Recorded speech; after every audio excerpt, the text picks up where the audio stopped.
In the midst of the occupied streets, the honking, the parties, and the security threats, the Canadian military was trying to figure out what it could or should do if the government came calling, asking for help. This being a very unstandard situation, something very exceptional, there's no doubt that they were anticipating being asked. Documents obtained by Global News show the military's top lawyer sent legal advice to the Chief of the Defence Staff, General Wayne Eyre, within minutes of the government invoking the Emergencies Act. Titled Canadian Armed Forces Assistance to Law Enforcement, Legal Basis and Authorities, the document is heavily redacted, page after page blanked out.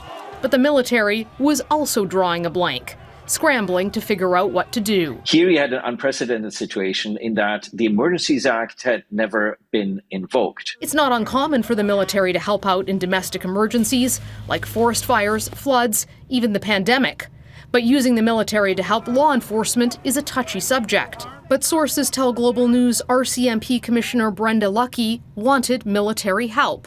Not in the form of soldiers in the streets alongside police, but she did want access to the help of heavy towing capabilities the military had. So just because you call it the armed forces, it doesn't necessarily mean you're necessarily looking to have uniformed members in the streets helping police to do law enforcement. Both law enforcement and military sources say neither the Chief of the Defence Staff or the Minister of National Defence wanted troops anywhere near law enforcement.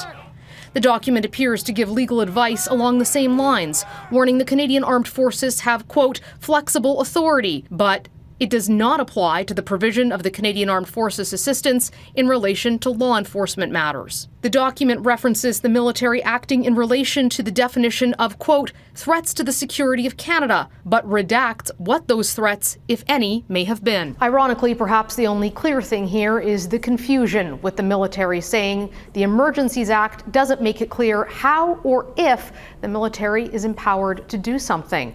All of this certainly has been a wake-up call that the Canadian Armed Forces are operating in a new and unprecedented environment. Farah? Thanks, Mercedes. Mercedes Stephenson is reporting from Ottawa tonight.